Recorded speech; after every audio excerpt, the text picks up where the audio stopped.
Hello दोस्तों, स्वागत है आपका आपके अपने यूट्यूब चैनल स्टडी विथ एजे में। इसमें मैं आपके लिए आप लोगों के लिए कक्षा 10वीं की बहुत ही महत्वपूर्ण प्रश्न लेकर के आया हूं, जिसमें हम आज देखेंगे सिर्फ ऑब्जेक्टिव प्रश्न गणित के। आपके गणित का जो पेपर होने वाला है, इसमें महत्वपूर्ण महत्वपूर्ण जो प्रश्न हैं, जो आपके गणित के पेपर में आ सकते हैं, ऑब्जेक्टिव प्रश्न, उनकी एक सीरीज़ लेकर के आया हूँ। इसमें हम बहुत सारे प्रश्नों की सीरीज़ है, बहुत सारे प्रश्न हैं इसमें। बच्चों, चैनल को सब्सक्राइब करना ताकि ऐसी ही वीडियो आपको हर पेपर के लिए मिलती रहे। तो आइए देखते हैं। गणित का सबसे पहला प्रश्न है आपका, जैसे दो या दो से अधिक अधिक अभाज्य संख्याओं का महत्तम समापवर्तक क्या होगा? तो इसका आंसर है बच्चों एक होगा। इसका आंसर होगा एक। दो या दो से अधिक अभाज्य संख्याएं जो है, उनका महत्तम समापवर्तक एक होगा। अगला देखते हैं। इसमें अगला ऑब्जेक्टिव प्रश्न है आपका कि दो परिमेय संख्याओं के बीच कितनी परिमेय संख्याएं हो सकती है? इसके ऑप्शन है एक, दो, तीन या अनंत। तो बच्चों, इसका सही उत्तर होगा आपका अनंत, क्योंकि दो परिमेय संख्याओं के बीच अनंत परिमेय संख्याएं भी हो सकती हैं। अगला प्रश्न देखते हैं। तीसरा नंबर का है आपका वैकल्पिक प्रश्न में, निम्नलिखित में से कौन अभाज्य संख्या है? पूछा है यहाँ पे, निम्नलिखित में से कौन अभाज्य संख्या है? ऑप्शन है 8, 9, 11 और 15। तो हमें पता है कि 11 जो है हमारी वो अभाज्य संख्या है, जिसमें किसी का भी भाग नहीं जाता है। जिसमें किसी का भाग ना जाए वो अभाज्य संख्या कहलाती। तो 11 हमारी जो है अभाज्य संख्या है। इसके बाद अगला प्रश्न देखते हैं हम। प्रश्न चौथा है आपका, दो संख्याओं का महत्तम समापवर्तक 25 और लघुत्तम समापवर्तक 50 है, तो संख्याओं का गुणनफल क्या होगा? तो इसका गुणनफल होगा बच्चों इस 1250। 1250 आपका सही आंसर है। 1250 इसका गुणनफल होगा। अगला प्रश्न देखते हैं। इसमें निम्नलिखित में से कौन अभाज्य संख्या है? तो अभाज्य क्या है? जिसमें किसी का भाग ना जाए। तो हमें पता है जो 23 होगी, ये हमारी अभाज्य संख्या है। 23 में किसी संख्या का भाग नहीं जाता, सिर्फ 23 का भाग जाता है। अगला देखते हैं फिर। प्रश्न नंबर छठवां, निम्न में से कौन अपरिमेय संख्या नहीं है? क्या पूछा है? अपरिमेय संख्या नहीं है। तो है और नहीं है वाले प्रश्न में याद रखिएगा आप, तो आपका जो ये 9 × 16 जो है, वर्गमूल 9 × वर्गमूल 16, ये आपकी अपरिमेय संख्या नहीं है, परिमेय है ना। तो इस प्रकार से याद रखना कि कहाँ पे अपरिमेय पूछा है, कहाँ परिमेय पूछा है, कहाँ पे नहीं है वाले प्रश्न पूछा है। तो नहीं है वाले प्रश्नों में ज़्यादा कन्फ्यूजन होता है बच्चों, तो इन प्रश्नों को बहुत अच्छे से ध्यान से पढ़िएगा आप। और आपको आपके पेपर के लिए बहुत बहुत शुभकामनाएं। आपका पेपर बहुत अच्छा बने। बाकी ये ऑब्जेक्टिव क्वेश्चन आप ज़रूर पढ़ के जाना, कहीं ना कहीं से आपको प्रश्न पूछेंगे। अगला है सातवां। जैसे सातवां प्रश्न देखते हैं हम। यूक्लिड विभाजन एल्गोरिथम दो धनात्मक पूर्णांकों के निम्न में से किसे परिकलित करने की तकनीक है? तो इसके उत्तर में लिखना बच्चों महत्तम समापवर्तक। इसका महत्तम समापवर्तक ये सही आंसर होगा। अगला प्रश्न है, निम्न में से कौन परिमेय संख्या है? तो परिमेय संख्या कौन सी है इसमें से? तो 2√2/2, 2√2/2, ये है आपकी परिमेय संख्या कहलाएगी। इसके बाद हम देखते हैं दो क्रमिक सम संख्याओं का HCF क्या होगा? है ना, half common multiple, HCF half common factor. तो इसका क्या होगा? सिर्फ 2 ही होगा इसका। अगला प्रश्न है, 1400 में 2 का अधिकतम घात क्या हो सकती है? तो 1400 में 2 की अधिकतम घात जो है, इसका सही आंसर होगा 5। अगला विकल्प है आपका, निम्न में से कौन अभाज्य संख्या है? तो अभाज्य संख्या के बारे में बहुत सारे प्रश्न आपसे पूछे जा रहे हैं। तो निम्न में से कौन अभाज्य संख्या है? तो अभाज्य संख्या आपकी क्या हो जाएगी यहाँ पे? 11 हो जाएगी, क्योंकि 11 में सिर्फ 11 का भाग जाएगा, उसके अलावा किसी का भाग नहीं जाएगा। इसमें से है, इनमें से कौन सी अपरिमेय संख्या है? तो अपरिमेय संख्या क्या है बच्चों? तो हमें पता है वर्गमूल 20 जो है, ये अपरिमेय संख्या होगी। अगला देखते हैं, संख्या 25 और 50 के HCF में LCM का गुणनफल क्या होगा? तो LCM का गुणनफल इसमें 1250 होगा हमारा। अगला प्रश्न है आपका, प्रश्न नंबर 15 आपका, 6/15 का दशमलव प्रसार क्या होगा? तो शांत होगा या अशांत होगा? तो इसका शांत दशमलव होगा, मतलब हम 15 में 6 का भाग देंगे तो क्या हो जाएगा? ये शांत दशमलव कहलाएगा। तो इसके आगे और भी हम प्रश्न देखेंगे। अगला प्रश्न है इसमें, एक घात वाला बहुपद क्या कहलाएगा? तो एक घात वाला बहुपद जो कहलाता है बच्चों, रैखिक बहुपद कहलाता है। याद रखिएगा आप, ये प्रश्न भी बहुत इंपॉर्टेंट है। रैखिक बहुपद कहते हैं हम जिसमें एक घात वाले बहुपद जो होते हैं। अगला है इसमें, द्विघात बहुपद के शून्यकों की संख्या कितनी होती है? तो याद रखिएगा, इसका सही उत्तर होगा, द्विघात वाले जो बहुपद हैं उनमें शून्यकों की संख्या 2 होती है।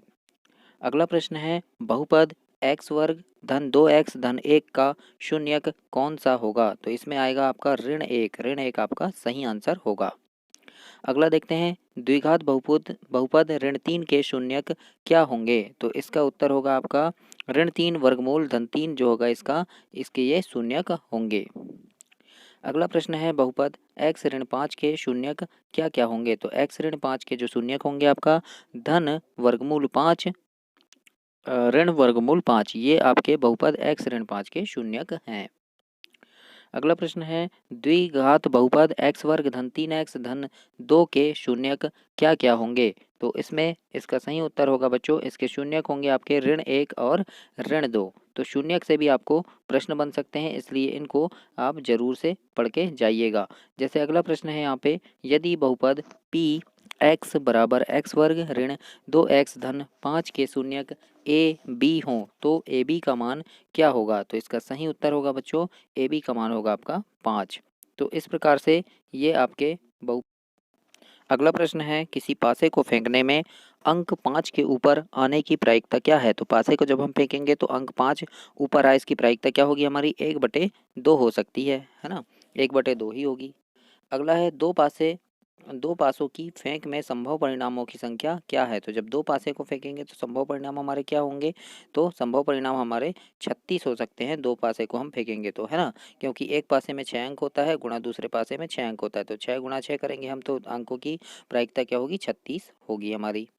अगला प्रश्न है आपका एक थैले में 4 लाल 6 काली गोलियां हैं, एक गोली निकालने पर इसके काली होने की क्या प्रायिकता है? तो देखो कितना है 4 लाल है 6 काली गोलियां हैं, है ना, मतलब कुल कितने हैं 10 हैं। तो क्या हो जाएगा हमारा 3/5 इसका सही उत्तर होगा। तो ये प्रायिकता से कुछ वैकल्पिक प्रश्न है, मैं हर टॉपिक के अलग अलग करवा रहा हूँ 4-5 ऐसे 4 प्रश्न 5 प्रश्न अलग अलग टॉपिक के, जैसे बहुपद के हमने 5 देखे, रैखिक समीकरण के 7-8 प्रश्न देखे, ऐसा ही हम प्रायिकता के देख रहे हैं। अगला है यदि अंक है आपके 1 2 3 4 5 6 7 8 9 इनमें से एक अंक चुना जाए तो उसके सम होने की क्या प्रायिकता है? तो देखो सम अंक कौन कौन से हैं 2 है 4 है 6 है और 8 है, ऐसे 4 अंक सम है और कुल अंक कितने हमारे 9, तो हमारा उत्तर 4/9 होगा। इस प्रकार से हमारा ये हम इसको लिख सकते हैं। अगला है एक सिक्का को उछालने पर एक चित आने की क्या प्रायिकता होगी? तो एक सिक्का हम उछालेंगे तो चित कैसे आ सकता है? एक बार आ सकता है यानी दो पहलू हैं उसके चित और पट, मतलब कुल दो पहलू हैं और एक ही बार चित आएगा तो 1/2 इसका सही आंसर होगा। अगला देखते हैं इसमें एक पासा फेंकने पर एक सम आने की क्या प्रायिकता है? तो सम अंक कितने होते हैं पासे में 2 और 4, है ना, तो कितने और कुल अंक कितने हैं 6, नहीं 2 4 6 और कुल अंक कितने हैं हमारे 6, पासे में कितने अंक है 6 और सम कितने हैं 3, तो 3 एकम 3 3 दूनी 6 मतलब 1/2 ही होगी, तो 1/2 हमारा सही आंसर होगा। अगला प्रश्न है आपका सांख्यिकी वाले चैप्टर से, इसमें है यदि x 3 4 और 5 का माध्य 4 है तो x का मान क्या होगा? तो इसमें बच्चों x का मान हमारा होगा 4, क्या होगा x का मान 4 होगा। जैसे x है 3 है 4 है 5 है तो 4 का मान क्या होगा हमारा x का मान क्या हो जाएगा, x का मान हो जाएगा 4। अगला प्रश्न है जैसे प्रथम पाँच पूर्ण संख्याओं का माध्य क्या होगा? तो प्रथम 5 पूर्ण संख्याएं जो है उनको हम निकाल लेंगे और उनका माध्य यानी बीच की संख्या हमारी क्या हो जाएगी 2 हो जाएगी। प्रथम 5 पूर्ण संख्याएं 1 2 3 है ना 4 और यहाँ शून्य भी आ जाएगा तो बीच की संख्या क्या है हमारी 0 है ना, इधर 2 तो माध्य क्या हो गया इसका 2 है तो माध्य क्या हो गया 2 हो गया। अगला है जैसे प्रथम 3 पूर्ण संख्याओं का माध्य क्या होगा? तो प्रथम 3 पूर्ण संख्याएं क्या है हमारी 0 है 1 है 2 है तो माध्य हमारा 1 होगा, तो 1 इसमें हमारा सही आंसर होगा।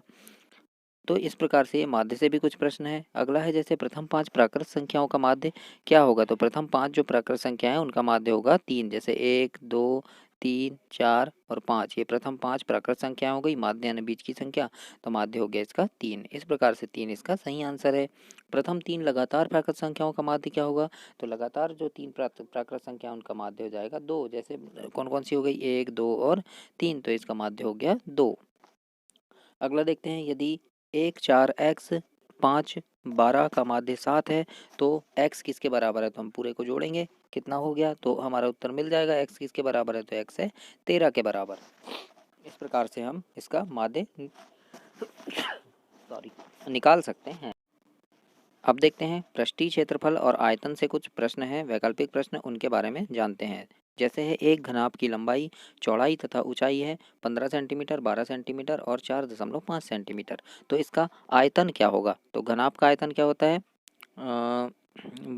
भुजा भुजा घन भुजा घन। तो इसका क्या हो जाएगा? 810 घन सेंटीमीटर हमारा उत्तर हो जाएगा। यानी तीनों का हम गुणा करेंगे 15, 12 और 4.5, तो 810 घन सेंटीमीटर हमारा उत्तर आएगा। अगला सवाल है एक घन का आयतन 125 घन मीटर है, तो उसका कुल पृष्ठ क्षेत्रफल क्या होगा? तो इसका हमारा उत्तर होगा, कुल पृष्ठ क्षेत्रफल क्या होगा बच्चों इसका? तो इसका हो जाएगा 150 वर्ग मीटर। ये हमारा कुल पृष्ठ का क्षेत्रफल हो जाएगा। अगला देखते हैं किसी वर्ग का विकर्ण 16 वर्गमूल 2 सेंटीमीटर है, तो भुजा कितनी होगी? अगर उसका विकर्ण है तो भुजा कितनी होगी? भुजा 16 होगी, है ना, क्योंकि भुजा भुजा 16 कहलाएगी इसमें, क्योंकि 16 वर्गमूल 2 है, इसका विकर्ण है, तो भुजा क्या हो जाएगी हमारी? 16 भुजा हो जाएगी, 16 सेंटीमीटर। अगला है हमारा समबेलन का पूर्ण पृष्ठ क्षेत्रफल कितना होता है? तो इसका सही उत्तर होगा समबेलन का पूर्ण पृष्ठ क्षेत्रफल कितना होता है? 2πr r धन h, ये उसका पृष्ठ का क्षेत्रफल होता है। अगला प्रश्न है बराबर आयतन एवं आधार के वृत्ताकार समबेलन एवं लंबवृत्तीय शंकु की ऊंचाइयों का अनुपात क्या होगा? तो इसका उत्तर होगा 1:3 होगा। अगला प्रश्न देखते हैं, इसमें समान ऊंचाई वाले दो समबेलनों के आयतनों का अनुपात 9:16 है, तो उनके वक्र पृष्ठ के क्षेत्रफल का अनुपात क्या होगा? तो वक्र पृष्ठ के क्षेत्रफल का अनुपात इनके 3:4 होगा। अगला प्रश्न है यदि एक वृत्त के परिमाप और क्षेत्रफल संख्यात्मक रूप में बराबर हों तो वृत्त की त्रिज्या क्या होगी? तो इसका सही उत्तर होगा कि वृत्त की त्रिज्या क्या होगी? 7 मात्रक इसकी त्रिज्या होगी। अगला प्रश्न है जैसे 44 मीटर परिधि वाले वृत्त की त्रिज्या क्या होगी? उसका कितना है? 44 मीटर क्या है? उसकी परिधि है, तो उसकी त्रिज्या क्या होगी? तो 7 मीटर होगी, है ना। कितनी होगी? 7 मीटर उसकी त्रिज्या होगी, क्योंकि उसकी परिधि कितनी है? 7 मीटर है, सॉरी 44 मीटर है। अगला है एक पहिया का व्यास 4 मीटर है, तो 400 चक्कर में वह कितनी दूरी तय करेगा? तो एक पहिए का व्यास कितना है? 4 मीटर है, तो 400 चक्कर में कितनी दूरी तय करेगा? तो वो करेगा कुल 800 दूरी तय करेगा, 800 मीटर दूरी तय करेगा।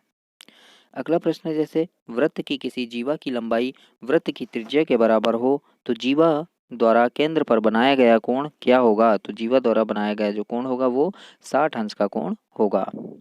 अगला देखते हैं किसी वलय की बाहरी और भीतरी त्रिज्याएं क्रमशः 4 सेंटीमीटर और 3 सेंटीमीटर है, तो उसका क्षेत्रफल कितना होगा? तो 22 वर्ग सेंटीमीटर इसका क्षेत्रफल आएगा। हमारा उत्तर आएगा 22 वर्ग सेंटीमीटर। अगला प्रश्न है इसमें दो वृत्तों की परिधियां 2:3 के अनुपात में है, तो उनकी त्रिज्याओं का अनुपात क्या होगा? तो इनकी त्रिज्या का अनुपात 2:3 होगा। दो वृत्त के क्षेत्रफल का अनुपात 4:1 है, तो उनकी त्रिज्या का अनुपात क्या होगा? अगर 4:1 है तो 2:1 हो जाएगा। अगला प्रश्न है इसमें दो समरूप त्रिभुजों की संगत भुजाएं 4:9 के अनुपात में है, तो त्रिभुजों के क्षेत्रफल का अनुपात कितना होगा? तो इसका सही उत्तर होगा 16:81 इसका क्षेत्रफल का अनुपात होगा, यानी 4 चौके 16 और 9 नाम 81। अगला देखते हैं हम AABC में AB बराबर 6 वर्गमूल 3 सेंटीमीटर और AC बराबर 12 सेंटीमीटर, BC बराबर 6 सेंटीमीटर है, तो वर्गमूल B क्या है? यानी वर्गमूल B का क्या है बोला है, तो इसको हमको सॉल्व करना पड़ेगा। तो सॉल्व करके जब हम देखेंगे तो 90 अंश हमारा उत्तर आएगा। अगला देखते हैं सभी समबाहु त्रिभुज होते हैं, कैसे होते हैं? तो सभी समबाहु त्रिभुज समरूप होते हैं एक दूसरे के। अगला प्रश्न है सभी वर्ग होते हैं, तो सभी वर्ग क्या होते हैं? तो सभी वर्ग क्या होंगे? ये भी समरूप होंगे, सभी वर्ग भी समरूप होते हैं। अगला प्रश्न देखते हैं यदि दो समरूप त्रिभुजों के क्षेत्रफल का अनुपात 16:9 है, तो उनकी संगत भुजाएं क्या होगी? तो उनकी संगत भुजाएं होगी 3:4 होगी। अगला प्रश्न है जैसे एक समकोण त्रिभुज में एक कर्ण का वर्ग शेष दो भुजाओं के वर्ग के योग के बराबर होता है, तो इस प्रमेय को किसने प्रतिपादित किया? तो इसका सही उत्तर होगा पाइथागोरस ने इसको प्रतिपादित किया था। तो इस प्रकार ये आपके कुछ वैकल्पिक महत्वपूर्ण प्रश्न थे, और भी प्रश्न मैं इनकी लेकर के आऊँगा और आपके संस्कृत और सारे विषय के लेकर के आऊँगा। तो चैनल को सब्सक्राइब करें ताकि वो भी वीडियो आपको मिल सके। धन्यवाद।